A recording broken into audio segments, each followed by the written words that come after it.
Hey guys, Jesse Newell, KU beat writer for the Kansas City Star. I'm joined now by Blair Kerkhoff. We're going to spend 15 minutes now talking about KU football, a season opening 26-23 loss to Nicholls State. First, let me welcome on Blair. Blair, how you doing? I'm doing great, Jesse. Hope you're doing okay. Yeah, I'm doing great. Let's discuss, before we get into any specifics about the game, Blair, let's kind of go big picture with this, what this means for the program. As we know, David Beatty was number one on most hot seat lists for college football in the offseason. Definitely needed a good start to this season to prove that he deserved past a fourth season with the job after a 3-33 start at Kansas. You get an FCS school at home in Nicholls State, a top 20 FCS school, but an FCS school nonetheless. Various sports betting lines had KU as an 8 to 12 point favorite in this game, and KU loses in overtime and really doesn't look like the better team for most of the game. Nicholls State had some problems in the punting game to kind of hand KU 10 points. So let's just go big picture right now. What do you think this means for the future of the program? And I guess what were your first thoughts after this game and what it means maybe for David Beatty's future? One thing that I thought of, as soon as I heard the final score, I was actually in Columbia on Saturday driving. So I'm driving back and trying to get the game. It's fading in and out, but it goes final. And the first thing that I thought of was, this obviously this is a terrible loss for Kansas, and the optics are just awful. But if it had gone the other way, if Kansas had won by 3 in overtime, people would look at it differently. People would, fans. I think Kansas fans would feel a little bit more encouraged. But I don't know how differently reality would have been. So the fact that it was this type of game, this close with Kansas in the Power 5 and Nicholls State in 63 scholarship FCS, it's just a bad look. It's a bad look in the fourth year of a coach's tenure at a Power 5. This would be one thing if this were the first game. Furter Gill lost to North Dakota State. His first game as the Kansas coach, and people were, obviously, the Kansas fans were obviously upset. But you could almost dismiss it a little bit. First game, everybody, new coach, everybody's still getting used to each other. And as I recall, they came back the next week and beat Georgia Tech. They did at home. Yep. Yeah. So, but to lose to Nicholls State and to open the fourth year of a program, I don't think there's any way to provide a benefit of the doubt here, or there's no way to spin it in such a way that it's understandable or excusable. It just isn't. And you said it, and you just said it, Jesse. For them to be evenly matched, in yards and in a lot of ways, that shouldn't happen either. Kansas and Nicholls State should not be evenly matched. It's not a crime to lose to an FCS program. East Carolina lost to North Carolina A&T over the weekend, and one game I did listen to, James Madison played NC State tough as nails on Saturday before losing by I think a 2 touchdowns margin. But no, not in a coach's fourth year, especially a fourth year that's on borrowed time. I thought Kansas had every sort of motivational, inspirational advantage going into the season, and it didn't seem to matter on Saturday. Yeah, a couple of things to bring up with you, Blair. David Beatty also lost his opener, so if you talked about Turner Gill doing the same thing, David Beatty lost to South Dakota State in his first year, and the same sort of thing. You have a lot of optimism in the fan base about a new coach, and then it's a little bit more understandable in the first game because you got your new players. David Beatty inherited a tough roster at that point, those sorts of things. But the parallels go to that as well, that it wasn't just Turner Gill, it was Sim too.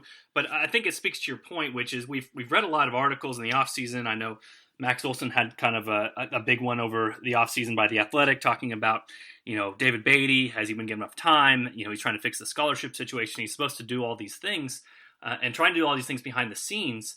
But all those, if you want to call them excuses or challenges or whatever, those should go away by now. Like you said, it's year 4. It's the season opener. It's against an FCS school, and you've got them at home. And I think you speak to a good point, which is if KU would have won this game, people would have been upset. But at the same point, I kind of likened it to last year. KU basketball went to Nebraska. Didn't play great. They were down 2. They find Spee in the corner with a well-run play, and they hit the 3, and they make it. And KU fans were upset that they won the game by 1. But you know what? It comes to the end of the season, that's a quadrant 2 win.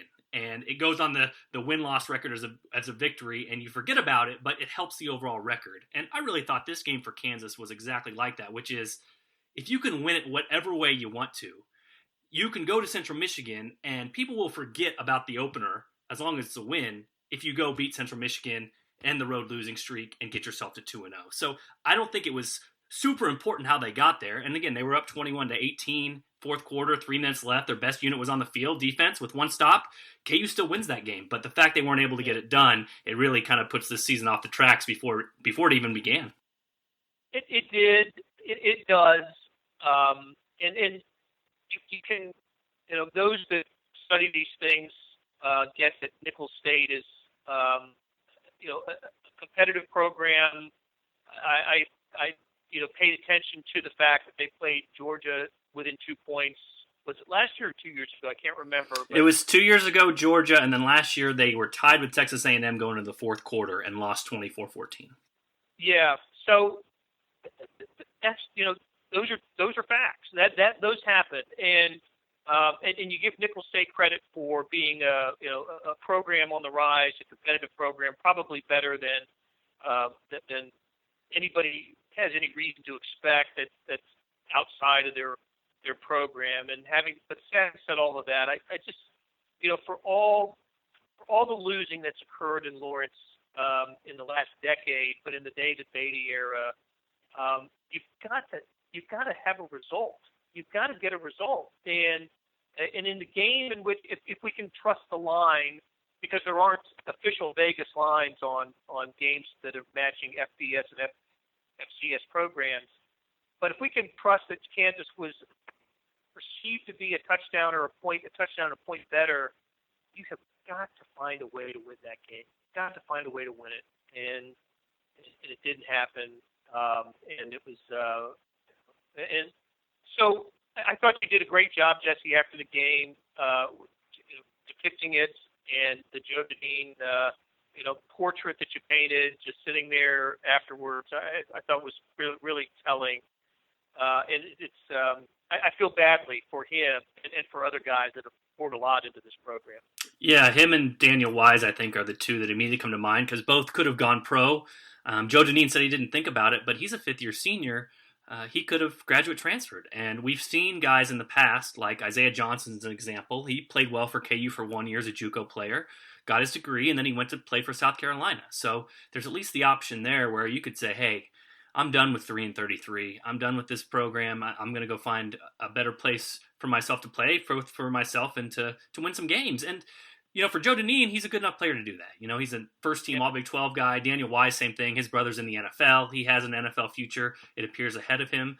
But they came back for nights like that night, because you're playing Nicholls State at home. You come back because you think, it can't get worse than 3-33. You put in all this offseason work. This is going to be different. You have more experience, and you're going to take care of business against a team that, frankly, shouldn't be as good as you. And then when that goes wrong, and now you're looking down the rest of an 11-game schedule where every other team is going to be tougher than the one you just played, and it's disheartening. And I'm with you. There was a time too. Daniel Wise and gave up a 10-yard run, or he didn't give up a 10-yard run. KU football did a defense, and KU wasn't set. It happened a couple times in this game, and you could hear it on the TV broadcast. He yells out, he goes, "Get the effing play call in." And it's like you just feel for these guys sometimes because you wonder where the responsibility goes. And again, these guys aren't perfect. They're not making every single play. And Joe Deneen seemed to have a rough first quarter and was out of position a few times. So I'm not saying these guys are perfect, but at some point too, you're wondering how much help are they getting? I mean, a 3-34 record, it starts to speak for itself. And you're wondering about these guys, and they have to wonder too about the decision that they made to come back. And at a very human level, you do feel bad when you see a Joe Deneen just kind of drop his head in his hands and have everything, the reality kind of sink in on him. Even after both those guys came out, post-game press conference, said the right things, took responsibility, but it's not something they should have to do at this point in the program. They should have some happy days, at least against FCS opponents. Absolutely. Let me ask you a question. I'm on Twitter before the game, and all of a sudden a couple of messages come from, KU football that a couple of players that aren't going to be available for for the opener. What kind of difference could that have made? One of them was the Puka, right? Puka Williams, yes. Yeah. Yeah. It's a good question, and just to update people on that status, there's no update this week. KU football just put out a statement saying it was non-disciplinary, and they'd update his status, but they couldn't say anymore. It sure sounds to me, Blair, like it's an eligibility issue. I still don't know why they don't just say that. I mean, think about Bill Self and Billy Preston and all those guys. Like, they said right away it was an eligibility issue, and that kind of takes some of the doubt out of it and some of the question marks, and even not controversy, but kind of makes it a controversy when you don't know what it is. But it seems like with him it's a eligibility issue, and who knows? In a game that goes to overtime, if he's one of your best skill players, every little bit helps. Right. Every little bit helps, and for the fact, they've been speaking him up in practice, or at press conferences, they've been saying he's going to be a game changer, a difference maker. They've been relying on him. For all those things to go down and then release something 10 minutes before the game, it seems like you maybe should have further or extended knowledge of that before and game plan accordingly. But it definitely didn't help, and it was another thing with KU football that just I've always made this comparison, and it's almost uncanny because it seems like for KU football, whenever anything can go wrong, it does. It's like the Murphy's Law. But, I mean, for KU basketball, think about it. Whenever anything can go right, it goes right. I mean, when they're down by 17 or 18 in the second half of West Virginia, and West Virginia turns over one ball off of its knee, it's like you just feel it. Yeah. Like, KU's going to win this game. Everybody believes KU's going to win this game. And Puka Williams is just another example. It's like when he signed, I hand on my heart, Blair, I talked to a media member 3 weeks ago, and I said, Puka Williams is the guy that never seems to play for Kansas. Like Octavius Matthews last year, he was their top recruit at running back. They found some rare heart condition with him, and he never played. I mean, it just always seems when they get this one guy in that is supposed to be the difference, somehow, some way, it just never works out. And it remains to be seen with Puka. Maybe he'll be back this week. Maybe he'll be back in the future. But it's just where KU football is right now. Every single time it seems like something can go right. You get a top 200 recruit. It's one of the top recruits in program history. He's a running back, a skill position player, a guy who can play right away. He can't play. And so that just kind of continues the pattern of what KU football has become. And it continues to be, especially after this 0-1 start and a loss to Nicholls State.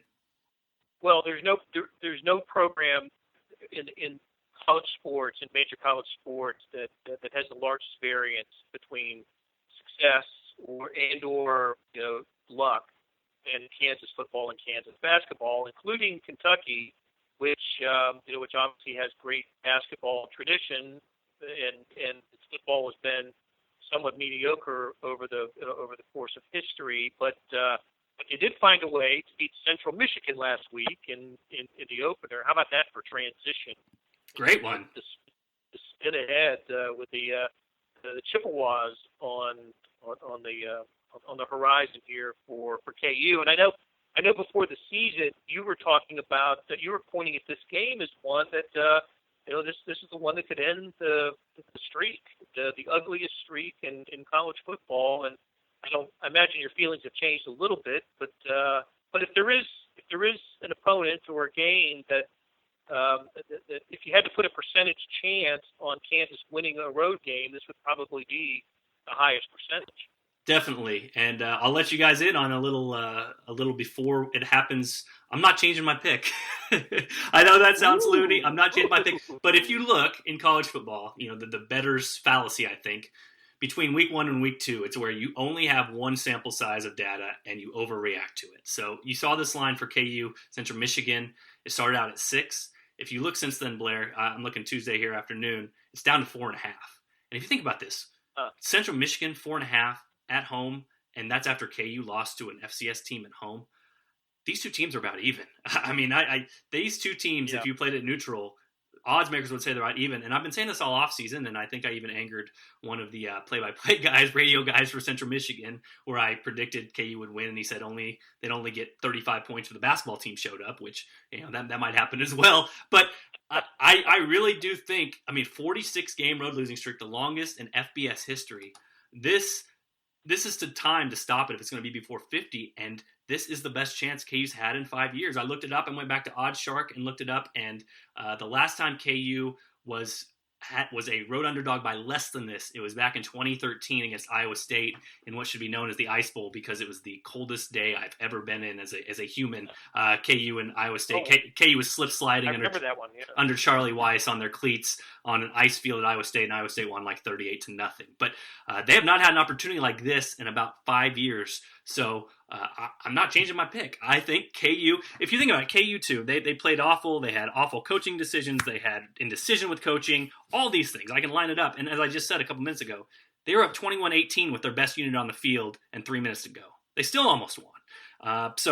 I think these two teams are pretty equal, and I'm not going to overreact to the first game, and I'm still going to predict KU to beat Central Michigan. And yes, I know that makes me sound crazy. That is bold, my friend. That is bold. You coming with me, Blair? No, I need to think about this a little bit. I'll tell you what. Speaking of bold, I think Kansas State's going to beat Mississippi State this weekend. I think that's bolder. And I've been pointing that I predicted a kind of a rope-a-dope effort from K-State in the opener, which is kind of par for the course for a Bill Snyder coach team, and that's exactly what they got. I don't think they anticipated -4 turnover ratio in that game, and which made it much closer than too much for comfort. But anyway, they pulled it out, and now I think an overconfident Mississippi State team comes to Manhattan. I think I wonder what kind of Kansas team goes to Central Michigan. Is it one that's just going to be, just devastated over the opening game loss? Can they muster enough motivation to put to put the opening game loss behind them? How did David Beatty's team in the post game and in press conferences and media ops this week? Is it the same kind of David Beatty, or is there a level of desperation in his voice? That might sway how I feel about KU's chances this week. Well, I got to be honest with you, Blair.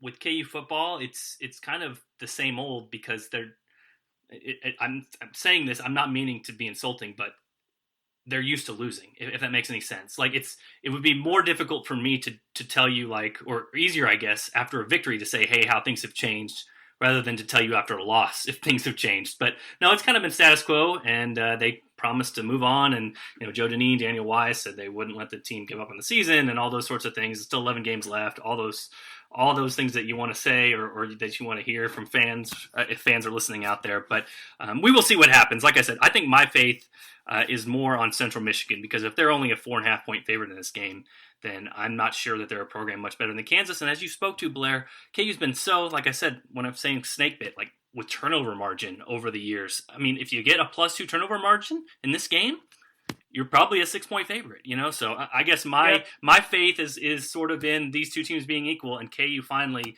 being on the right end of a coin flip, even though that has not happened lately and has not happened much here in the past 4 years under David Beatty. No, I was just going to say that, look, Shane Morris isn't walking through that door on Saturday. They kind of threw the 5 touchdown passes in Lawrence last year. It was the lefty who was really good. They've got a 6'7" guy, sophomore, Poljan, I think his name is, or Poljan. Not a great thrower, but was their leading rusher against Kentucky last week. Central Michigan had they had created 4 turnovers in that game and lost. So I might be leaning your way a little bit, Jesse. Come over to this side, Blair. Come over. The water's nice.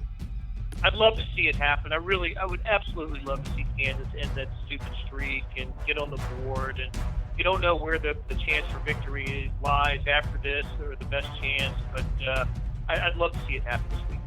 We will see KU Central Michigan coming up on Saturday. I appreciate the time, Blair. We're going to wrap up the KU portion of this Sports BKC podcast. Thanks for checking us out.